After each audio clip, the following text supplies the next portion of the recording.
What's up guys, towards the beginning of this year, I made a top 10 PVM items that you will want to unlock during 2022. Now, as we come towards the end of the year and move into 2023, I wanted to make an updated list for this for the newer players joining through the Fresh Start Worlds, as there are some newer players getting into the game, and also for anyone who has returned to the game or maybe wants to just sort of see where they're at and what they need to work on now. There has been a few new additions to this list that I want to include, and of course some of the things will be repeated. However, as well, with the way YouTube works, it makes sense to update this list every now and again, as the older ones tend to not really get found in search or anything like that due to the nature of the video. So with that being said, hopefully this video is interesting to you guys. If you can think of anything I have missed, then leave them down in the comments down below. And finally, there will be some things that do get bundled together as to save time, but also include as many things as possible. Okay, if you find this video useful, do leave a like, subscribe to the channel if you are new, as 72% of you guys that watch the videos are not subscribed, and let's go. We're going to start off strong with some items that are incredibly valuable, like so freaking important, and that is going to be unlockable potions. In this, I'm going to be talking about overloads and adrenaline potions. Now, there is different tiers of overloads and there is different tiers of adrenaline potions, and you will have to unlock those by leveling up your herb lore. Now, you can work on getting your regular overloads, which are going to be very important for getting into PVM, and then of course, while you are using those to make money through PVM and practice and stuff and push up different bosses, you want to be investing that money back into herb lore and leveling that up to unlock things like the elder overloads. The further up the ladder you go, the more you're going to get out of these, and you absolutely do want to be using the better overloads that you can make. That being said, there is other potions as well along the way, one of them being the adrenaline potions. These have a couple of tiers as well. You have the regular adrenaline potions, and then you have the super adrenaline potions, and then you have adrenaline renewals. Each of these cost a higher herb lore level to make. However, it is worth noting that once you can make the super adrenaline potions, you can then get an assist to make adrenaline renewals. I would highly suggest using adrenaline renewals when doing PVM, especially at higher level bosses, because you will get the most out of these in comparison to other potions. Regular adrenaline potions will give you less adrenaline than super adrenaline potions, and then super adrenaline potions will give you less than adrenaline renewals. Adrenaline is incredibly important during PVM. You will learn this if you are a new PVMer and working your way up, and taking advantage of both of the higher tiers of overloads and adrenaline potions will help you out a lot while PVMing at a higher level. Next up, I'm going to be talking about buyable potions. Now, there's a few things that you can take advantage of while PVMing that are all buyables and nice and easy to come by and not that expensive to use. These are all going to be potions that I talk about in this list, and we'll talk about some other stuff further on in the list. As for buyable potions, the main notable ones that you're going to be able to think about is going to be things like your super anti-fires, which yes, are now tradable when they never used to be. Your super prayer renewals, which are incredibly helpful for sustaining your prayer points during a fight, meaning you have to bring less like prayer potions or restore flasks, so that sort of thing, to save you some inventory space. And then also there's things like weapon poison as well. Weapon poison plus, for example, can help increase the damage that you do to certain bosses by a hell of a lot. It is insane the amount of damage this can increase by, and all you have to do is drink one dose before you go into a fight. All of these potions on screen are absolutely worth keeping in mind and bringing along with your presets, and having some of these laying around in your bank will definitely benefit you while being a PVMer. Okay, the final mention for potions and other buyables. I'm going to bunch these together to make it a little bit quicker, and these are going to be incense sticks, vulnerability bombs, and power bursts. Now, these are all different things that you can buy from the Grand Exchange nice and easily, or as an Iron Man, you would probably have to wiki on how to make them, because I don't have the time to share all of that information. But all of these provide buffs in PVM that can be incredibly useful in many situations.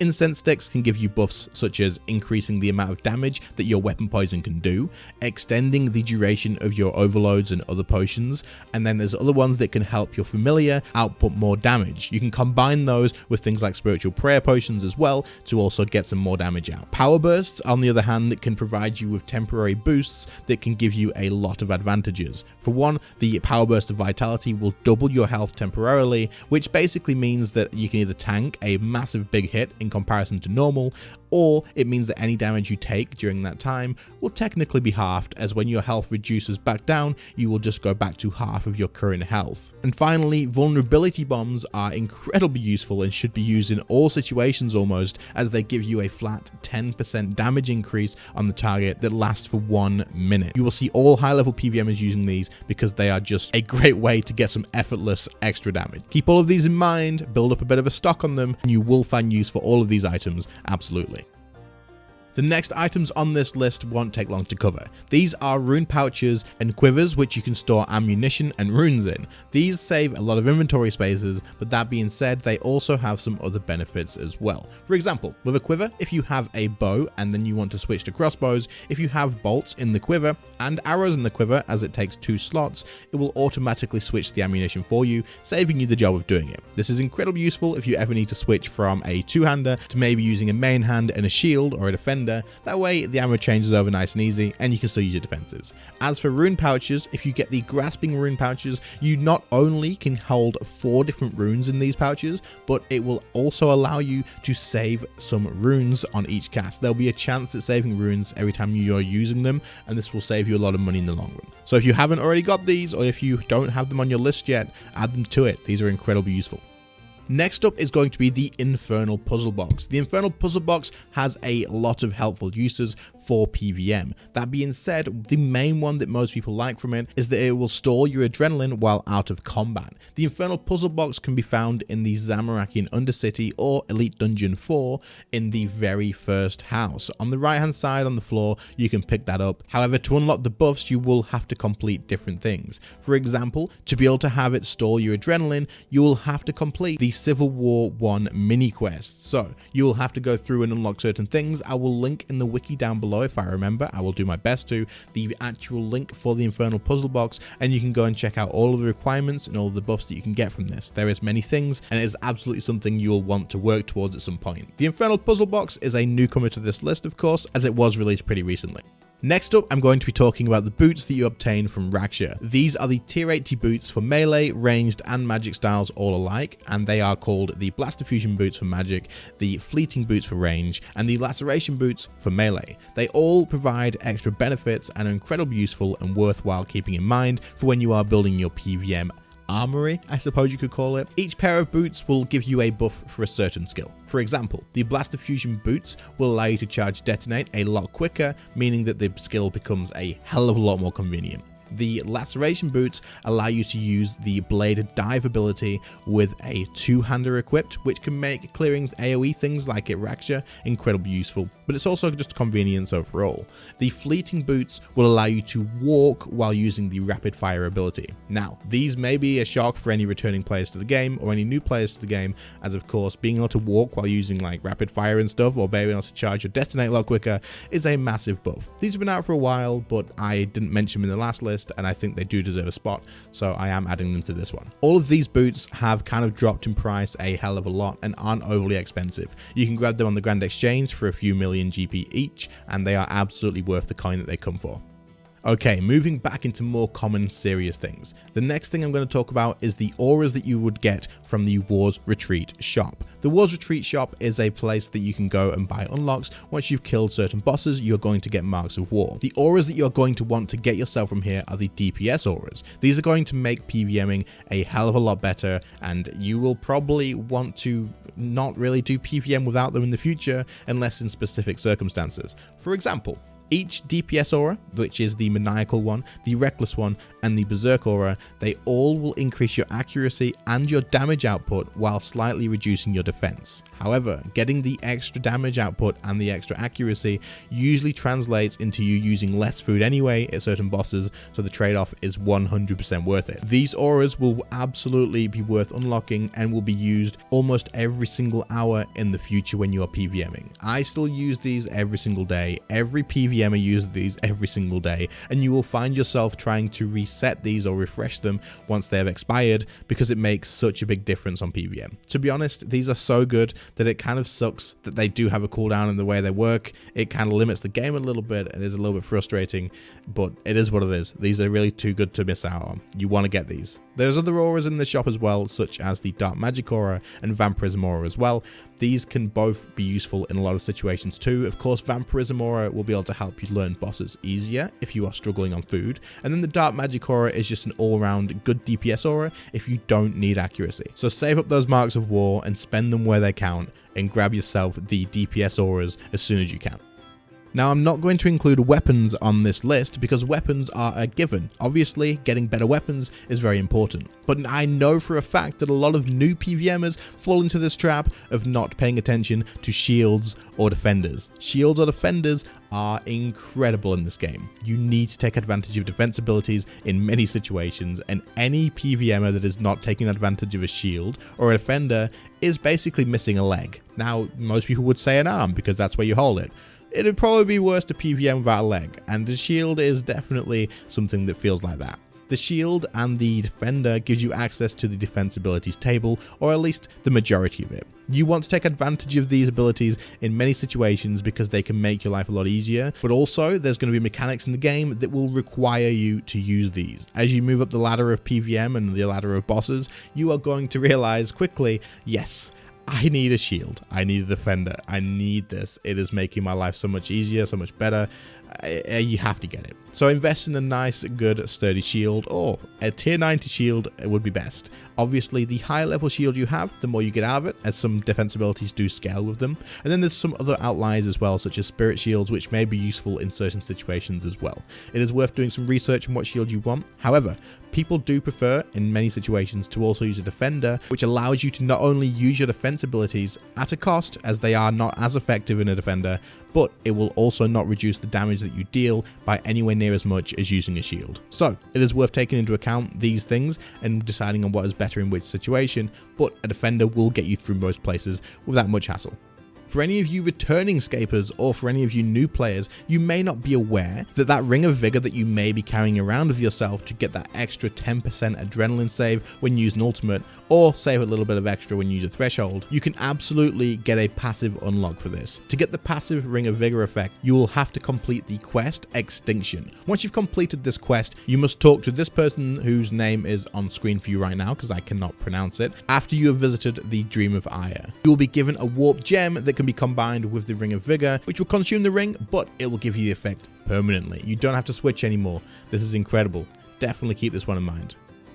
Next up is the good old Essence of Finality. The Essence of Finality is an amulet that is combined between using a Reaper necklace and an Amulet of Souls. It is quite expensive to get your hands on, and you are going to want multiple of these eventually, but grabbing an Essence of Finality is definitely something that every PVMer will want to work towards at some point. The Essence of Finality will give you all of the benefits from the previous amulets mentioned, but it will also allow you to store a weapon that has a special attack inside the amulet, letting you cast it on the same combat style though, but it will allow you to cast it without that actual switch. So for example, you can store a Eldritch Crossbow in the Essence of Finality, and then without having an Eldritch Crossbow equipped, you can use any ranged weapon and use the Eldritch Crossbow special attack. This is incredibly useful in many situations, and there are a ton of special attacks that you are going to want to take advantage of. Of course, you can swap these out anytime you like, but if you store a very expensive special attack in one, you're probably just going to want to keep that in your bank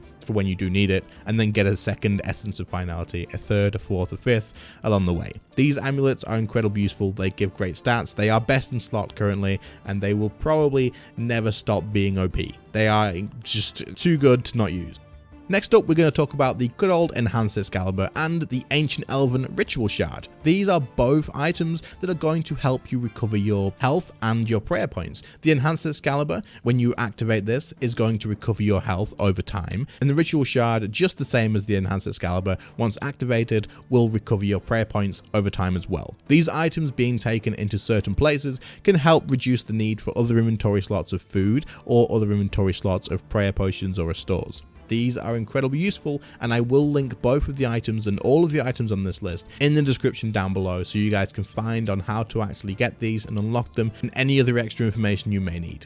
The next new items to this list that I'm going to talk about are the upgraded rings from the Dagonoth Kings. Now, in the past we had the Berserker's Ring, the Archer's Ring, and the Seer's Ring, and the Warrior's Ring. Except now we have 3 more useful rings. There's 4, but I'm going to talk about the main 3 that actually have use. I don't think the other one really has any use. So we're going to be talking about the Channeler's Ring, which is upgraded from the Seer's Ring, the Stalker Ring, which is upgraded from the Archer Ring, and the Reaver's Ring, which is upgraded from the Berserker Ring. The Channeler's Ring is going to give you a increased chance at critical strikes, which is incredibly useful for magic as of using the Staff of Armadyl.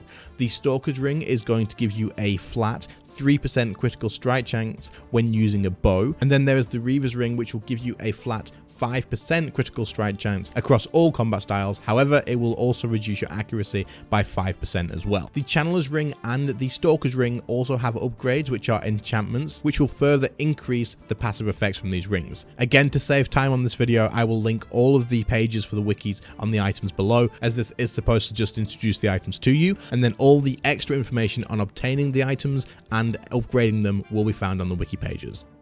Next up, we have another newcomer to this list, and that is going to be the Zuk Capes. Now, you guys probably, especially as returning players, have heard of the Kiln Capes. Well, Zuk was released into RuneScape 3, and he has a new best in slot cape ready for you. Zuk has a normal mode and a hard mode version of these capes. The normal mode capes are still best in slot for each of their combat styles. However, the hard mode cape is a combined version of all three, giving you access to a hybrid cape. Defeating Zuk in normal mode and a flawless run will give you a stone that you can upgrade the Kiln Cape of each combat style into the upgraded version. After that, if you can complete the hard mode version, you will then be able to combine all three of those capes into one. Once you've combined all three of those capes, you have a hybrid cape that all have extra effects. Each new cape of all styles do have an extra buff. For example, the Mage Cape will give you an upgrade to your Omni Power ability, reducing the adrenaline that it will actually cost to use and making it hit 4 times at reduced damage. Overall, this is a massive buff.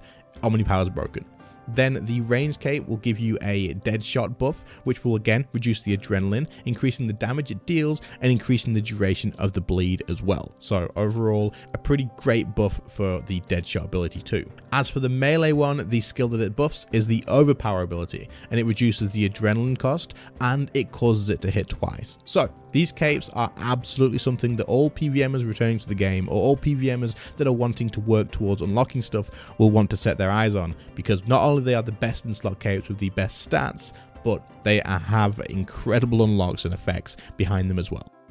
Alright, so that brings us to the end of the updated list of items and unlocks you will want to be working towards for PVM going into 2023. As we move into 2023 and get more unlocks and stuff to talk about, as there was quite a lot of newcomers to this list, then I will update this list again and keep it going. It is a very useful thing to have in my opinion, as if I was returning to the game, I know for a fact I would love this sort of thing, to be able to just keep it as a bookmark or something and just come back to it and be like, tick this whole thing off one after the other to make sure I am up to speed. Also is a great way for people who are returning to the game or new players to know what sort of things will be useful in the future. Alright, so if you did enjoy this video guys, please do leave a like, subscribe to the channel if you are new around here, leave a comment down below, because there is so many other items that I definitely couldn't have put on this list without making it like 30 to 40 minutes long. But that being said, I appreciate all of you watching and taking the time. But other than that, I'll catch you all in the next one. See you later guys, bye.